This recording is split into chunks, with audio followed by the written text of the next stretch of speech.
नमस्कार मित्रों। आज सीधू ने सच में हमारे साथ यशवंत सिन्हा जी जुड़े हैं। यशवंत सिन्हा जी, आपका स्वागत है सीधू ने सच में। और आज बात करना है इस्लामाबाद टॉक्स पर, जिसके लिए यशवंत सिन्हा जी से और कोई अधिकृत व्यक्ति हो ही नहीं सकता।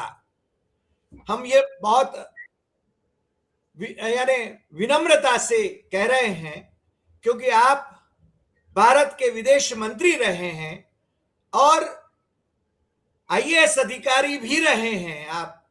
तो आप विश्व की डिप्लोमेसी को भली भांति जानते हैं। और इस्लामाबाद में अमेरिका और ईरान के बीच में जो वार्ता का आज मंच सजा है, और वो सब डेलीगेशन, दोनों ओर के डेलीगेशन आए हैं वहां पर इस्लामाबाद में। यहां पर तो ये बातें चल रही थी कि ईरान का डेलीगेशन आएगा नहीं, मगर रात को 2 बजे उनका डेलीगेशन आ गया। और आज दिन में अमेरिका का डेलीगेशन भी आ गया और उनको रिसीव किया गया। प्राइम मिनिस्टर शहबाज शरीफ से उनके जो मुखिया थे, उनकी मुलाकातें भी हो गई। अब वो वार्ता अलग अलग कक्षों में मेरे ख्याल से शुरू होगी और हो चुकी होगी। और इस बीच इजराइल ने लेबनान पर अटैक जारी रखे हैं। वैसे कहते हैं कि लेबनान और इजराइल के बीच में वाशिंगटन में वार्ता होगी, मगर कब होगी, कैसे होगी, मालूम नहीं। ईरान का ये आग्रह है कि लेबनान पर हमले बंद किए जाने चाहिए, वहां सीज फायर होना चाहिए, वरना ये वार्ता का कोई मतलब नहीं है। और दूसरी बात, ईरान ने यह भी कहा है कि स्ट्रेट ऑफ हॉर्मज, उस पर उसका मैनेजमेंट तो हमारे पास रहेगा।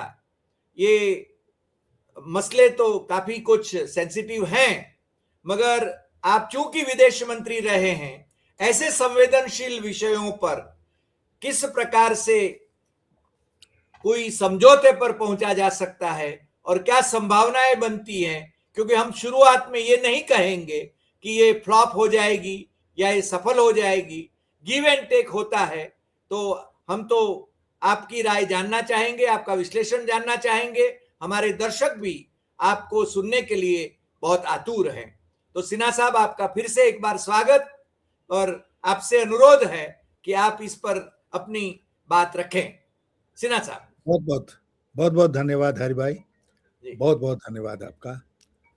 हम लोग सचमुच एक बहुत ही संवेदनशील मसले पर बात कर रहे हैं। और आपने इजराइल का जिक्र किया। इजराइल का निर्माण हुआ द्वितीय महायुद्ध के बाद एक जूइश स्टेट के रूप में, क्योंकि उनके पास अपना कोई घर नहीं बचा था यहूदियों के पास। तो दुनिया ने सोचा कि बड़ी बड़ी शक्तियों ने सोचा कि उनका अपना देश होना चाहिए। तो इजराइल का उन्होंने निर्माण किया अरब की धरती पर, और तब से लेकर अब तक वहां पर हिंसा होती रही है। इजराइल को बहुत एक ताकतवर देश बना दिया अमेरिका और अन्य दुनिया के देशों ने मिलकर, और वहां के लोगों के परिश्रम ने।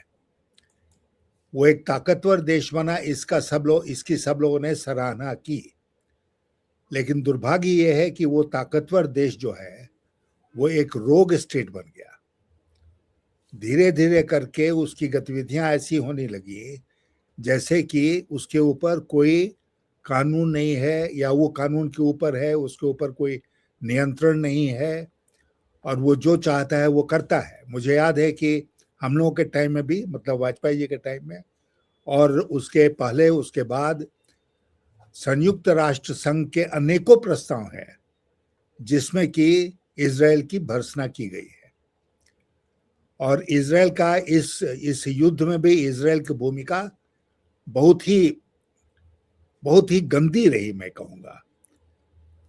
और आज भी एक जब शांति का वातावरण बना है, पीस टॉक्स के अलावा सीज फायर हुआ है, एक शांति का वातावरण बना है, तो इजराइल जो है वो लगातार लेबनान के ऊपर अटैक कर रहा है कि वहाँ हिजबुल्लाह है, उसके नाम पर वहाँ पर बार बार अटैक कर रहा है। ये बंद होना चाहिए। मैं ईरान से बिल्कुल सहमत हूं कि जब सीज फायर हो गया तो इजराइल लेबनान के ऊपर अटैक क्यों कर रहा है। दूसरी बात आपने देखी कि अमेरिका और ईरान पाकिस्तान में इस्लामाबाद में बातचीत के लिए आ रहे हैं, लेकिन इसमें इजराइल को नहीं रखा। अमेरिका ने भी इस बात पर जोर नहीं दिया, इंसिस्ट नहीं किया कि भाई इजराइल को भी इसमें पार्टी बनाया जाए, क्योंकि वो जानता था कि इजराइल के आने से माहौल बिगड़ेगा। और अमेरिका, मैं मानता हूं कि अंदर से चाहता है, अमेरिका की जनता चाहती है कि शांति स्थापित हो, ईरान की जनता भी चाहती है कि शांति स्थापित हो, और दोनों देशों के प्रतिनिधि पाकिस्तान की मेजबानी में इस्लामाबाद में मिल रहे हैं।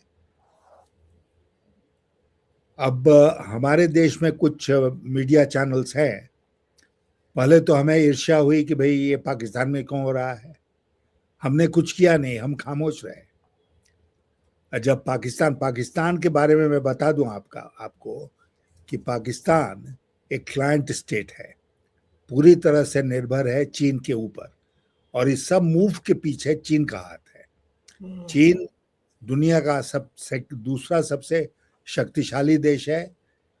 अमेरिका की भी पाकिस्तान से दोस्ती है, पाकिस्तान की दोस्ती चीन के साथ भी है। तो इस तरह वो मध्यस्थता करने के लिए चीन की पहल पर चुना गया। चीन स्वयं इस बात को नहीं करना चाहता था, तो उसने अपने क्लाइंट स्टेट पाकिस्तान को आगे किया, और पाकिस्तान के इस्लामाबाद में ये बातचीत हो रही है जी। तो हमें ईर्ष्या करने की जरूरत नहीं है इसमें। हमें नहीं मालूम कि गोदी मीडिया को क्या इंस्ट्रक्शन मिला सरकार से, लेकिन अगर ऐसा इंस्ट्रक्शन मिला है कि हम लोगों को ईर्ष्या हो रही है, जलन हो रही है, और हम लोग चाहते हैं कि टॉक्स फेल हो जाए, तो ये बिल्कुल गलत अप्रोच है। हम लोगों को कहना चाहिए कि भाई अच्छी बात है कि दोनों देश अमेरिका और ईरान शांति की बातचीत करने के लिए एक टेबल पर आ रहे हैं, कोई भी उसकी मेजबानी करे। तो मैं आज आपके कार्यक्रम के माध्यम से इस शांति वार्ता की सफलता की कामना करता हूं, क्योंकि अगर ये फेल हो गया तो दुनिया में इसको लेकर फिर से बहुत परेशानी पैदा होगी।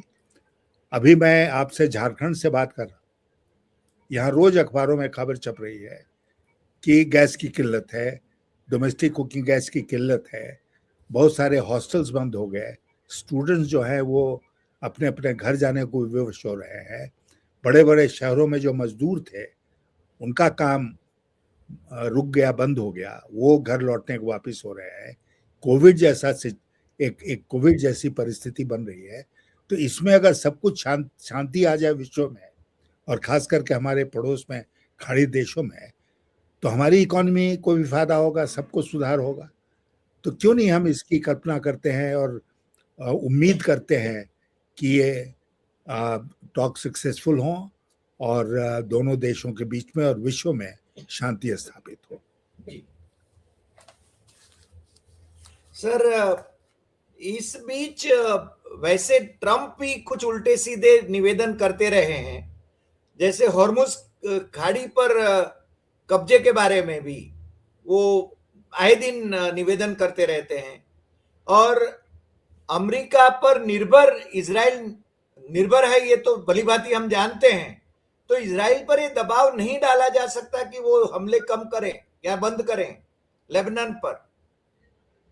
नहीं, बिल्कुल ये दबाव डालना चाहिए, और मैं बिल्कुल ईरान के साथ हूं इस मसले पर कि इजराइल को लेबनान में शांति स्थापित करने में मदद करनी चाहिए, और उसके ऊपर जो हमले हो रहे हैं वो तुरंत रुकें, और ये काम केवल अमेरिका करवा सकता है। और मुझे पूरी उम्मीद है कि जब शांति वार्ता होगी दोनों देशों में शुरू, तो अमेरिका ऐसा कदम उठाएगा। आपने ट्रम्प की बात की, अब हम ट्रम्प की बात नहीं करना चाहते, इसलिए कि ट्रम्प कब क्या बोल देंगे उसके हम लोग सब खुद शिकार रहे हैं, हमारे प्रधानमंत्री जी शिकार रहे हैं। तो इसलिए ट्रम्प को बोलने दीजिए, उसको बहुत गंभीरता से लेने की आवश्यकता नहीं है। डेलीगेशंस आपस में बातचीत में क्या स्टैंड लेते हैं वो ज्यादा महत्वपूर्ण होगा।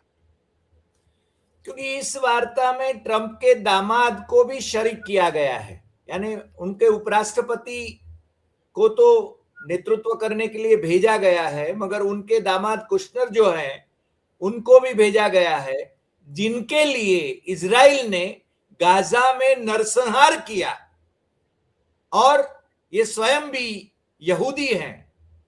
तो क्योंकि मेरे ख्याल से पाकिस्तान ने भी उसका कुछ महीनों में विरोध किया था कि भाई इनको इसमें शरीक न किया जाए, मगर खैर पाकिस्तान को अमेरिका के हिसाब से ही चलना होगा, ये तो हम भी जानते हैं। और इसमें जो उनके फील्ड मार्शल जो हैं, उनके आर्मी चीफ जो हैं, उनकी भूमिका मेरे ख्याल से काफी उजागर होती है। तो उनके बारे में क्या कहेंगे? पाकिस्तान अभी भी आर्मी के कंट्रोल में है, यही मान के हम चले? ये तो ट्रम्प ने, देखिए ट्रम्प साहब को मैं एक बात के लिए दाद दूंगा, उनकी तारीफ करूंगा कि पाकिस्तान की राजनीति और पाकिस्तान स्टेट जो है उसकी बारीकियों को उन्होंने समझा और ये महसूस किया कि पाकिस्तान में जब तक आर्मी साथ नहीं होगी तब तक पाकिस्तान से कोई बातचीत नहीं हो सकती है, पाकिस्तान में कुछ किया नहीं जा सकता है। इसीलिए उन्होंने फील्ड मार्शल मुनीर को 2 बार व्हाइट हाउस में लंच के लिए बुलाया, दोनों की गहरी दोस्ती हुई। और आपने देखा कि जब ये डेलीगेशंस आए इस्लामाबाद में तो पाकिस्तान के विदेश मंत्री के साथ साथ जनरल मुनीर भी स्वागत के लिए तैयार थे, सिविलियन ड्रेस में ही थे, कभी आर्मी यूनिफॉर्म में थे, लेकिन वहां पर थे। ये किसी भी प्रजातांत्रिक देश के लिए बहुत ही अशोभनीय बात है, शर्म की बात है कि उनका जो आर्मी चीफ है वो इस तरह की भूमिका निभाए। लेकिन पाकिस्तान है और ट्रम्प साहब चाहते हैं कि उनकी दोस्ती मुनीर के साथ ही रहे, शहबाज शरीफ से हो या ना हो, और इसलिए वो मुनीर को साथ रखना चाहते हैं। और मुनीर बहुत एंजॉय कर रहे हैं, ये जो उनको लाइमलाइट मिल रहा है उसको बहुत एंजॉय कर रहे हैं, कौन नहीं करेगा। तो उन्होंने एक अच्छा काम किया कि पाकिस्तान की रग नब्ज को पहचाना, भाई वहां आर्मी की चलती है। जी सर, आमतौर पर वार्ता में एक साथ कब बैठेंगे? क्योंकि अभी शुरुआत में तो मेरे ख्याल से अलग अलग कक्षों में वो बैठेंगे, और फिर शहबाज शरीफ या तो फील्ड मार्शल मुनीर, उनके जो कुछ पॉइंट्स होंगे एक दूसरे को ब्रीफ करेंगे, ऐसा मानते हैं हम। आप चूंकि इसके अनुभव रखते हैं, तो ये वार्ता कैसे आगे बढ़ती है? दोनों देश के प्रतिनिधिमंडल कैसे साथ में आएंगे, कब साथ में आ सकते हैं? इस पर जरा विस्तार से हमें बताएं। जी, ये बहुत संवेदनशील बातचीत है, इसमें कोई जल्दबाजी करने की जरूरत नहीं है। अब पाकिस्तान दोनों से बात कर रहा है, ईरान से अलग से बात कर रहा है, अमेरिका से अलग से बात कर रहा है, और जाहिर है कि मैसेंजर की भूमिका में है, मैसेज इधर से उधर लेके जा रहा है। और जब इस तरह की बातचीत होती है हरि भाई, तो देश जो हैं, जो वार्ता करते हैं, वो एक मैक्सिमलिस्ट पोजीशन जो होता है, सबसे इम्पॉसिबल, एक तरह से असंभव दिखने वाला स्टैंड लेते हैं ताकि उसमें धीरे धीरे कमी की जा सके। और नेगोशिएशन का मतलब ही ये होता है बातचीत का कि थोड़ा हम घटें, थोड़ा वो घटें, थोड़ा हम पीछे हटें, थोड़ा वो पीछे हटें, और एक कॉमन ग्राउंड बन सके। अब पाकिस्तान चूंकि मेजबानी कर रहा है, पाकिस्तान के ऊपर ये जिम्मेदारी है कि वो मैसेंजर की भूमिका में रहकर यहाँ का मैसेज वहाँ, वहाँ का मैसेज यहाँ, बीच में कुछ अपनी भूमिका, और दोनों देशों को इस बात के लिए राजी करे कि अब इम्पॉसिबल कंडीशंस जो असंभव हैं मानने वाले, वो दोनों देश छोड़ें और ऐसे मुद्दों पर बातचीत हो जिसमें कि कोई समाधान निकल सकता है। असंभव मुद्दों पर बातचीत शुरू होगी तो बिल्कुल समाधान नहीं निकलेगा। अब पाकिस्तान की डिप्लोमेसी पर निर्भर करता है कि वो इसमें क्या भूमिका निभाता है और कब उन दोनों देशों को एक साथ एक टेबल पर, राउंड टेबल पर बिठाने में सफल होता है। और दूसरी बात कि खुद वो इस राउंड टेबल का एक हिस्सा होगा या केवल वो दोनों देश आपस में बात करेंगे, ये भी अभी तय करना है। जी, और ये वार्ता वैसे कुछ दिनों तक चलेगी या तो हो सकता है कि बहुत कम समय के लिए भी चले, क्योंकि अभी 2 सप्ताह का युद्ध विराम है दोनों के बीच में। इस बीच सऊदी अरेबिया के मंत्री भी इस्लामाबाद पहुंचे थे। तो सऊदी अरेबिया तो यूएस को उकसाने की भूमिका कर रहा था ईरान के खिलाफ, अब उनकी भूमिका क्या होगी? देखिए, सऊदी अरेबिया और पाकिस्तान में बहुत विशेष संबंध है। हाल में उन्होंने एक समझौते पर हस्ताक्षर किया ना कि दोनों के ऊपर अगर आक्रमण होगा, अगर किसी एक के ऊपर आक्रमण होगा तो दूसरा देश उसके समर्थन में आएगा। सऊदी अरेबिया ईरान के पक्ष में नहीं है, दोनों में वहां पर लड़ाई होती रहती है कि कौन ज्यादा मजबूत देश है। तो सऊदी अरेबिया का वहां पर आना on the face of it लगता है कि गलत है, लेकिन सऊदी अरेबिया बातचीत में तो शामिल नहीं है। सऊदी अरेबिया जो है वो केवल पाकिस्तान के साथ बातचीत करके और कुछ सुझाव दे सकता है। क्या सुझाव देता है वो देखा जाए, लेकिन मुख्य रूप से बातचीत होनी है ईरान और अमेरिका के बीच में पाकिस्तान की मध्यस्थता के साथ। तो इसमें हमको लगता है कि चूंकि ये इतना संवेदनशील है कि इसमें कोई जल्दीबाजी नहीं होनी चाहिए और शुरू से ही हम डाउट करके इसमें नहीं चल, संदेह करके नहीं चलेंगे, ये मान के नहीं चलेंगे ये तो फेल होना ही होना है, जैसे हमारी गोदी मीडिया कर रही है। फेल हो जाएगा तो सबको नुकसान होगा, इसलिए इसकी सफलता की कामना हमको करनी चाहिए। जी, और इस बीच समाचार ये भी है कि हमारे 2 मंत्री गल्फ कंट्रीज में गए हैं, इसको कैसे देखा जाए? नहीं, वो तो ठीक है, अब खतरा टल गया है, फिलहाल शांति है, तो दोनों में गए हैं। क्योंकि एक मंत्री कतर गए। कतर आप जानते हैं कि हमारे लिए गैस की सप्लाई का सबसे बड़ा स्रोत रहा है, और कतर का जो प्लांट है गैस का, उसको बहुत क्षति पहुंची है। कतर ने कहा कि उसको लगभग 5 साल लग जाएगा उसको रिपेयर करने में, मरम्मत करने में। तो बातचीत करके और हम अपने ऊर्जा के स्रोतों को कैसे सुनिश्चित कर सकते हैं, यही बात करने के लिए वो दोनों गए होंगे, विदेश मंत्री और गैस मंत्री, तेल मंत्री। तो एक तरह से मैं इसको बुरा नहीं मानता हूं, क्योंकि वो जाकर उन देशों से बातचीत करके आगे का रास्ता तय करने में हमको भी मदद मिलेगी, उनको भी मदद मिलेगी, और हमारे सोर्सेज ऑफ सप्लाई सुनिश्चित हो सकते हैं।